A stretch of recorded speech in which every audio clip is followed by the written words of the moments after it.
mga driver nag-aalisan na. Yung oras, wala naman tayong oras na pinag-uusapan. Kaya sabi ko na 5 minutes. Wala ho tayong 5 minutes. Discretion ni enforcer ang masusunod. Dapat ba kayo makipag-usap sa nahatak? Hindi. Di ba hindi? So, para walang pagtatalo. Siyempre kayo, tanggalin na natin ang dala ninyo rito sa amin sa hanap buhay. Totoo yan. Di ba? Ang dala namin trabaho. Magkaiba tayo ng adilahin kasi gusto nyo kumita kami, gusto namin yung pinagsibatas. Kaya nga support lang sa atin. Bakit man sa sinasabi ko, pero yung kanilang dapat. Yun ang nangyayari. Siyempre gusto ninyo mahila. Kami gusto namin trabaho, patapos namin yung trabaho. So ano, para walang magiging problema, huwag ninyo kausapin yung nahila. Hayaan nyo ang enforcement ang magpaliwanag kung bakit sila nahatak.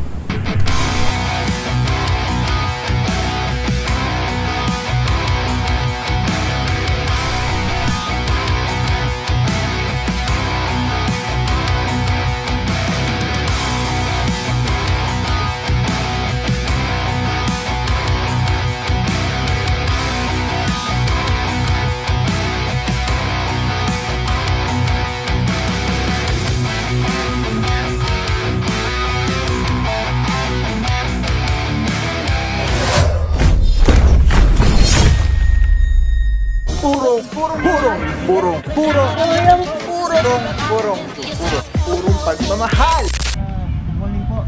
Morning sir. Ngayon po natin action officer na lang si Sir Arnold. Siya na ngayon ang magtitimon sa atin at sa lahat ng mga kailangan natin, usual, especially sa request ni Quezon City. So, siya na ngayon ang umalag kay Sir Arnold Termenes. Sir, Magandang umaga po sa inyo. Galing po ako sa Caloocan, LGU. Apo, bali, salamat po at kompleto tayo.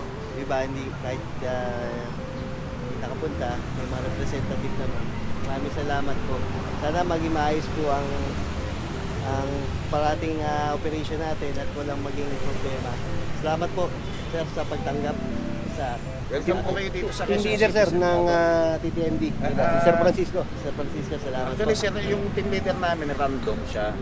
May mga na-schedule sa amin na every month or every week nagbabago yung aming team leader. Sa ngayon, sir, ang naka-assign na team leader natin yan, si Sir Batigo. Sir. Sir. Sir. Sa ano naman natin sir, sa seated one sir, si Sir Deformento. Pogi-pogi. Gaya lang pa rin ng dati natin ha. Coordination, Quezon City. Iulit ko lang ha. Hindi tayo ang apprehending officer. Kahit si MMDA, hindi rin namin sila, hindi rin natin inaalaw ko sila. Tayo is request ni Quezon City. So, ang trabaho ni Quezon City, yun lang tayo.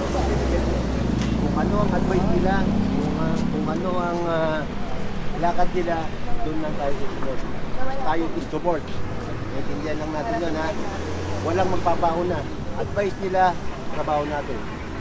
Ang masusunod, enforcement. Hindi tayo. Naintindihan natin ha. Hanggang lagi natin naging problema eh. Diba? Pero usually, siguro itong mga nakarang ilang buwan, wala naman akong narinig na complaint sa impounding. Maganda yung nagiging performance natin pagdating sa kayo.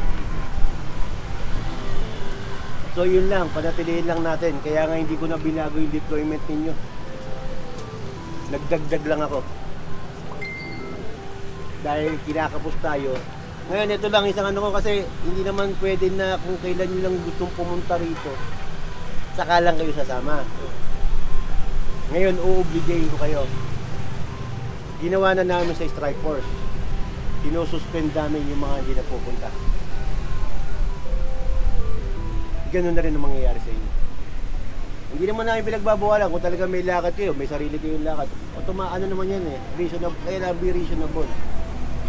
Kung talagang tama naman na dapat umalis kayo kasi hindi naman tayo nakakompronta na tayo sa kanila. Kung ano yung trabaho nila, dapat nandun tayo. Pwede kung kailan lang natin gusto pumunta para mag-operate. Doon lang. Tandaan ninyo, accredited tayo. Nakatali kayo sa amin. So kung ano yung utos namin, yun ang susundin natin. Kung talagang may lakad at talagang hindi kayo mapupunta, pwede kayo mag-advise sa akin sa TTMB o sa team leader ng Secret 1, Secret 2 or sa Commonwealth, mag-advise kayo ng hindi kayo. Hindi nyo kayong nasusunod. Malinaw tayo doon, ha? Mula ngayon, ganyan naman yung implement natin. Mag-adjust kami ng attendance. Nagpapasa sa akin ng attendance ang Secret 1. So alam ko kung sino hindi pupunta sa inyo. Okay? Yun lang, uniforme, sapatos, IDs ninyo, nasaan? Suot nyo. Wala naman tayong tinatago, parang di suot, kumpleto naman kung namin kayong binigyan dyan. Maganda yung ano tayo. Uniform tayo.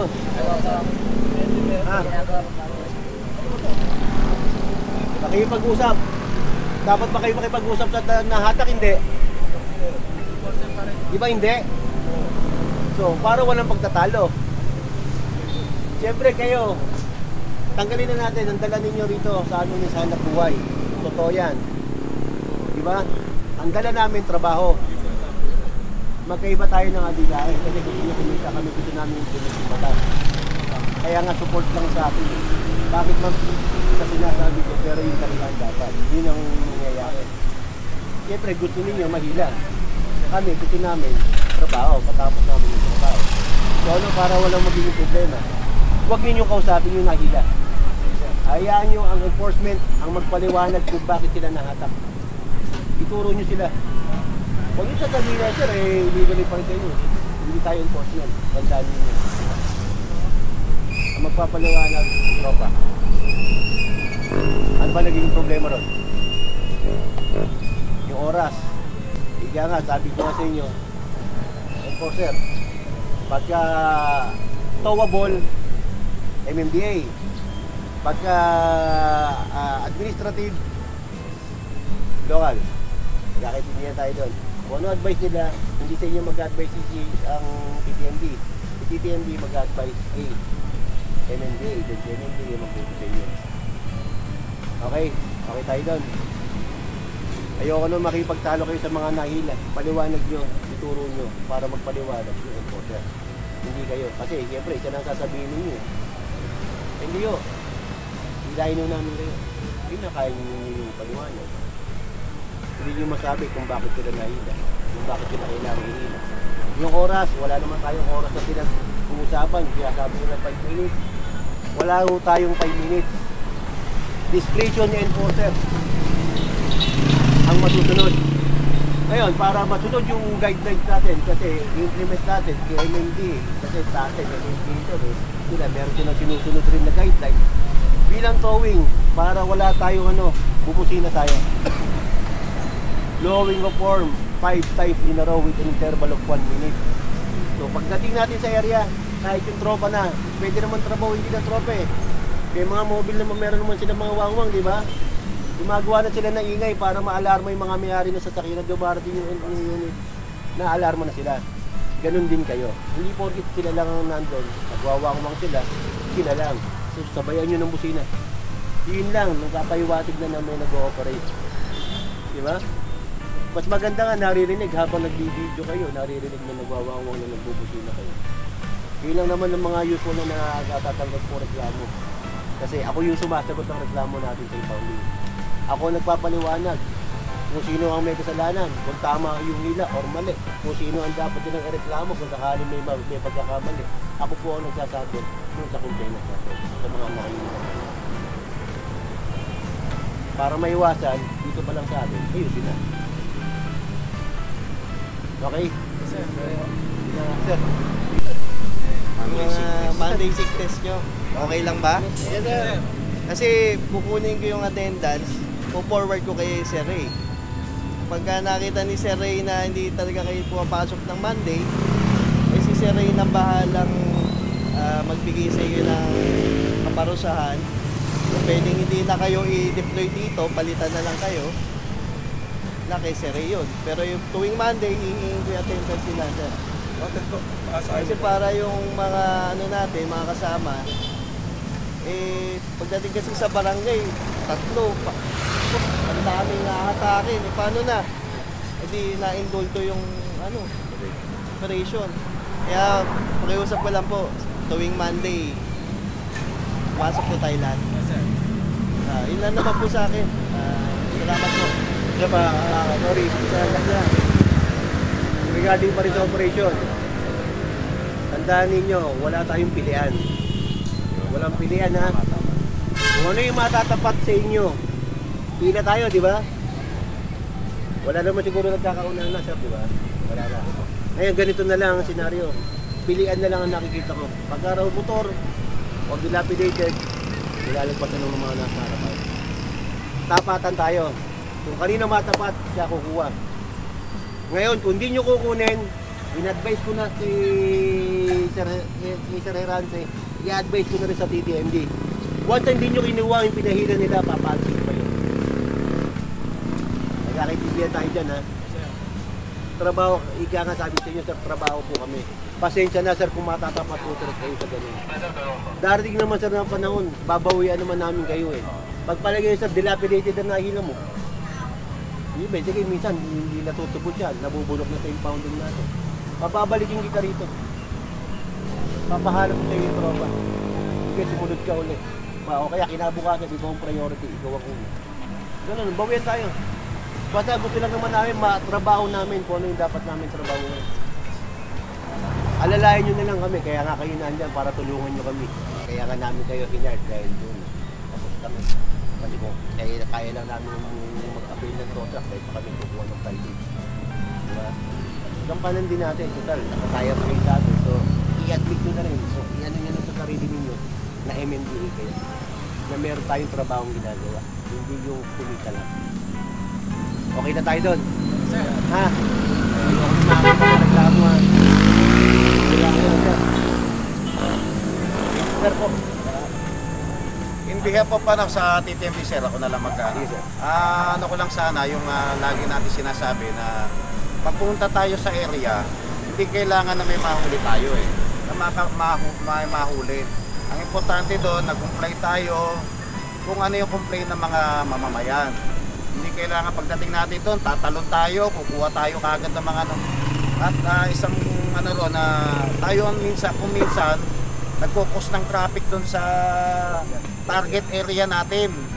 Ang hinihiling ko lang sa mga kasama natin, pagdating natin sa target area, siguraduhin natin na malinis yung lugar na makakarayo ibang motorista. Yung minuto o yung segundo na nakapalagbag tayo doon, malaking bagay na sa ibang motorista yon. Kaya kailangan tayo, kat maaari, pag sinabi natin nandito target area, itabi muna natin ang mga sasakyan natin para ibang motorista makadaan, no? Yun nga, hindi importante na tayo makahuli ron. Importante, dumating tayo doon, maklear natin, mag-comply tayo doon sa reklamo na pinapadala sa opisina natin. Kahit wala tayong mahuli, importante, maklear natin yun, yun ang importante ron. Okay? Yun lang po. Sa convert naman sa MMD, sa CITEC na, yung sa amin, pag galimbawang inaaway kayo, o inaano kayo, ba't mo sila inaano, tama yung sinasabi nila, na humingi kayo ng gabay para sa amin, para ma-guide namin kayo. Hindi tayo kailangan makipagpalitan ng hindi magandang salita. Kasi tayo yung public servant, tayo yung isa sa nagtatrabaho tayo para dun sa mga complaint area para maging maingat tayo at wala tayong hindi tayo ma-complain. Kung sa kasakaling ginagawa kayo, lumapit kayo sa amin para tutulungan namin kayo at ipapaliwanag namin kung ano yung mga proseso at bakit sila kung naatak yung sasakyan nila para may paliwanag namin ng maayos. At maiwasan din natin yung mga hindi maganda na nangyayari sa kalsada. Kasi andito tayo, sabi nga lang yung Francisco, na nandito tayo para gawin yung trabaho natin. Na yung mga kinukomplain na area, magawa natin na ma-actionan ng maayos. Yun lang po. Yun ang inaano namin sa inyo. So, okay na tayo ha? Kala magabayan tayo. Wala tayo gagawin natin. Ingat lang. Trabaho tayo ha? Trabaho. Thank you, sir. Sir, Arnold, welcome sa Quezon City, sir. Welcome, sir. Ang UAO po namin, nagagabay po sa amin. Nangyari? Ay, nanakaw na uli.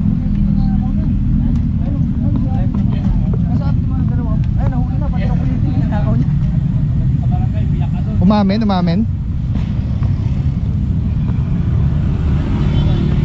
Sasama sa inyo. Harap.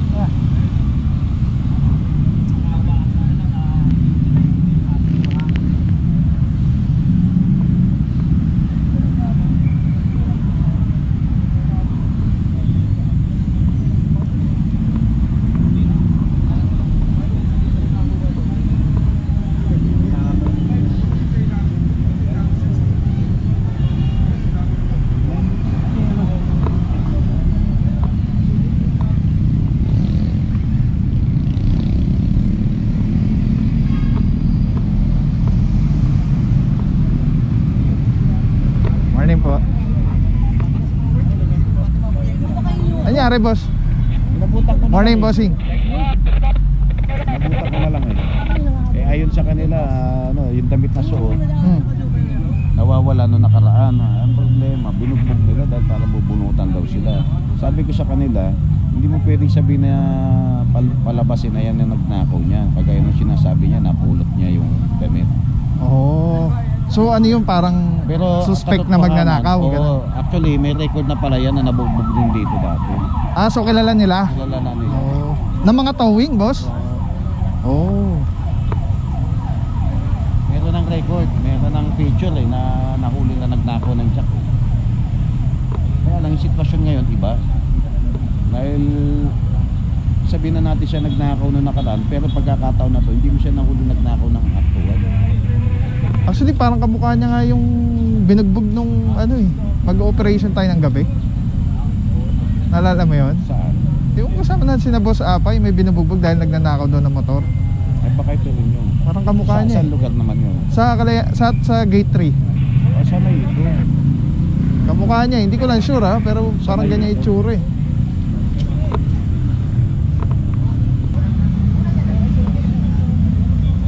Sila ba bumanat? Silang dalawa? Lahat? Lahat yan pasang-aral. Mukhang positive naman eh. Papalaga mga siya, may bubunot. Bubunot? Gusto may clutch bag niya. Kaya may baril. Kaya niya mo siya. Yung damit pa kasamahan pa namin. Suit niya. Positive? Oo. Diyan pa dumaan. May pelido pa. Oh?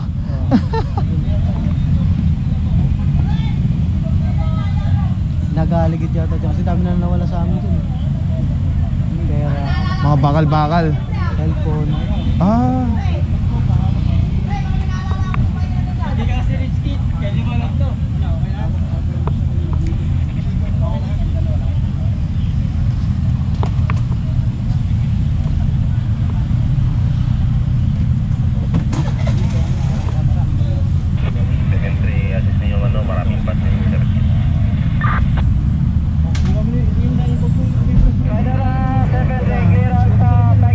Usap ka na lang ha. Sa kanya yan.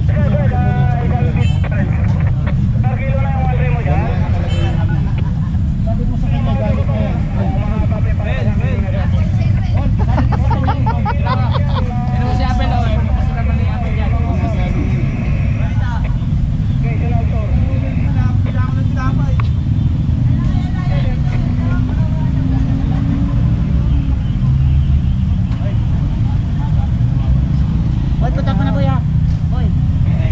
Banat na, boy.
Engineer Joe Belmonte. Bossing, good morning!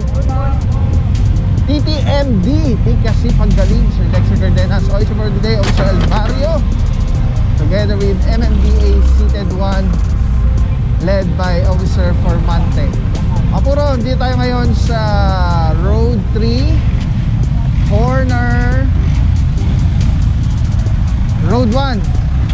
So, di pa natin alam kung saan yung target location. Merong banggaan dun sa kanto. Ayun, motorsiklo.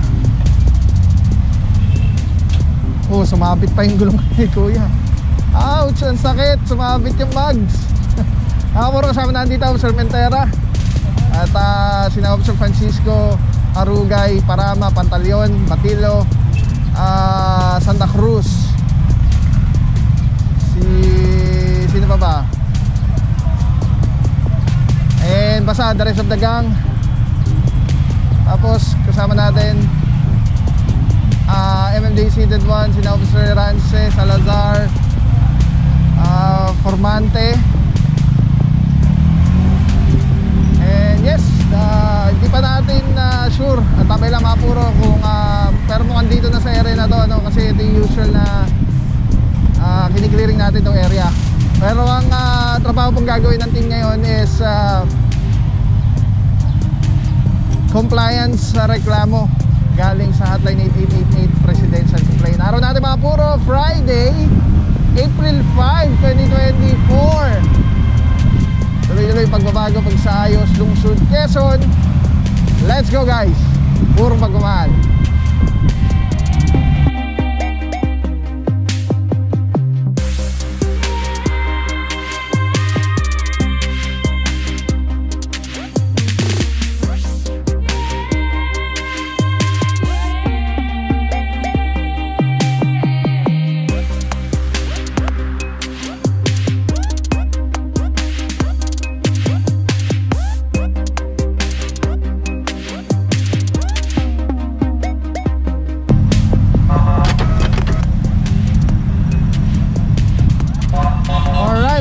Mukhang dito na Road 8, mukhang dito na mag-i-start yung ating clearing operation.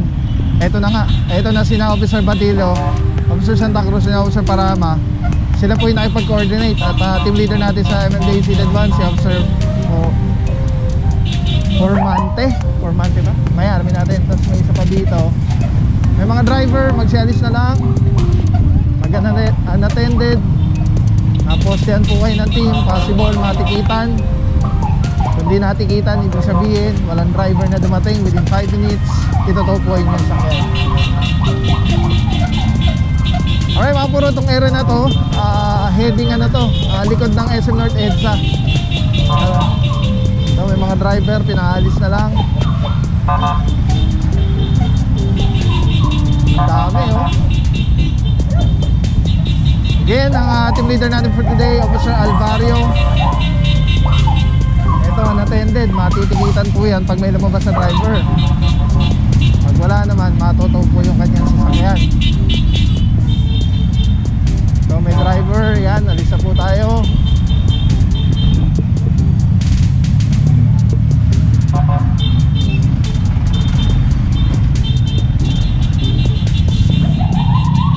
Puro meron dito isang Hyundai. Ito walang driver. Ito may mga driver nag-aalisan na. Pasada po muna tayo, tapos balikan na lang natin kung ano yung nangyayari, para makita muna natin lahat ng sitwasyon dito, Dami nakapark.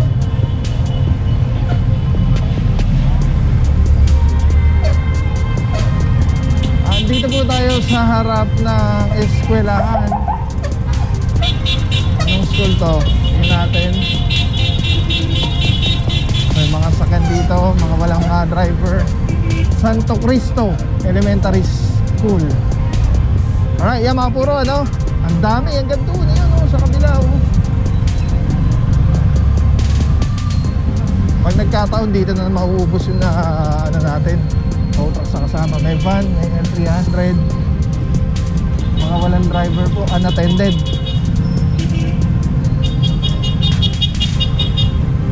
Barangay Santo Cristo. Silipin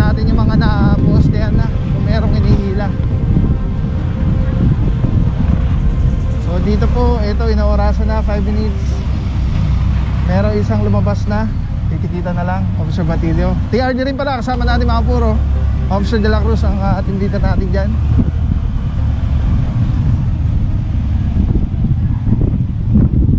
And then ito, isang Hyundai Elantra. Currently, naorasan na 5 minutes.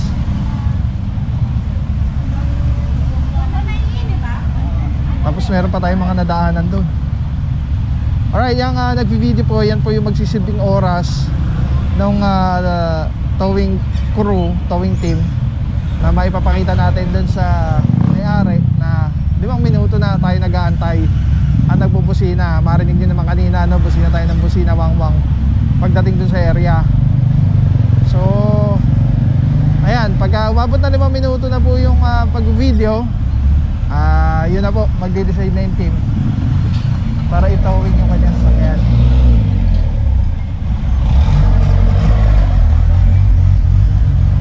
Alright, dito tayo ulit. Ito mukhang mga natikitan lang, may mga driver na lumabas. Itong dalawa, doktor. Yung isa may driver na, yung isa wala pa. And then dito naman, ayun, may driver na rin yung van. Ay, namamara na rin ng mga tropa natin ng TRD ng mga tricycle na possible colorum. Ayan, marami po kasi tricycle din dito. So hindi natin alam kung marami rin colorum.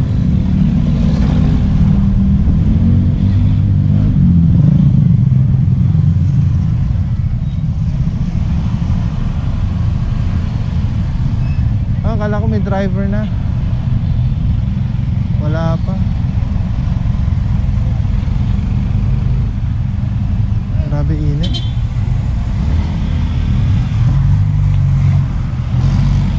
Alright mga puro, eto I'm not sure kung ilang minuto na to itong van.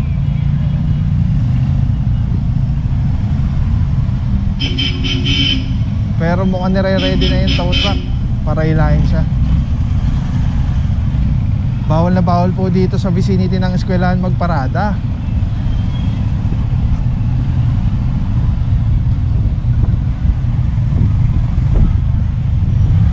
Ayan, may napara na yung team natin. Siguro ibang ruta or whatever reason. Check po yung mga dokumento nila. Body number, kailangan laging visible.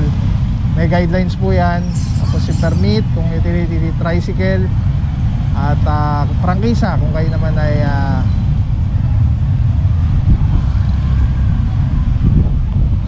passenger type vehicle.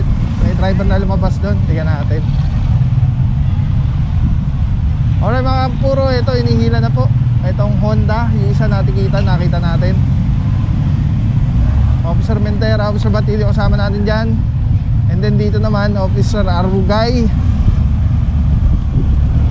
Ayun, may driver na nga din. And Officer Salazar ng MMDA Seated Van.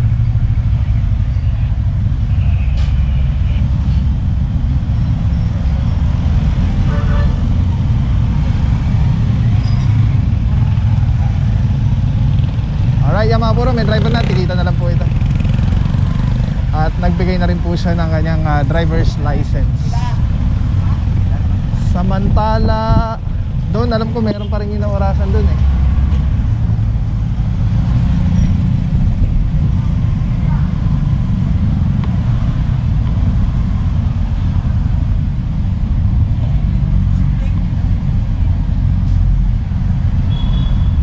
Alright, dito na tayo mag-cover kay Officer Alvario. Ay mga puro, 5 minutes na to, inihila na, inaangat na po. Tapos tropa ng TRD, ito may natikitan. Pero naman, ito mukhang ma-impound yung kanyang motorsiklo, gawa ng walang permit, ano. Tapos dito na tayo. Ayan, kinakamahan na ng tow bar yung L300, yung pick up. And then yung van naman, hindi ko alam, parang may driver na yata lumabas. Tara, postly na tayo dito. Ay hindi, dumiretso na yung team. Tara, silip muna tayo dun.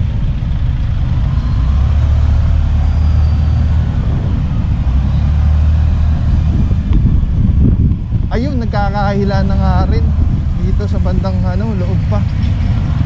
Ilocos Sur, mga puro. Ito, may mga nakapark pa rin dito, mga ayaw magsialis po. Kahit na daanan na sila at lahat, nakikita nila may mga nagki-clearing na po, Alright, eto mga puro, nakakarinig sinasampa na isang Mitsubishi Mirage. Tapos silip pa tayo dun, hanggang dun sa dulo, sa taas pala, nagkakailan na. Sabay-sabay na po ito.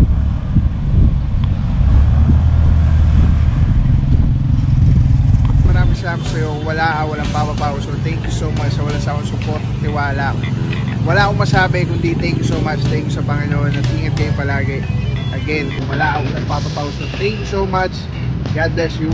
Purong pagmamahal. Thank you so much. God bless.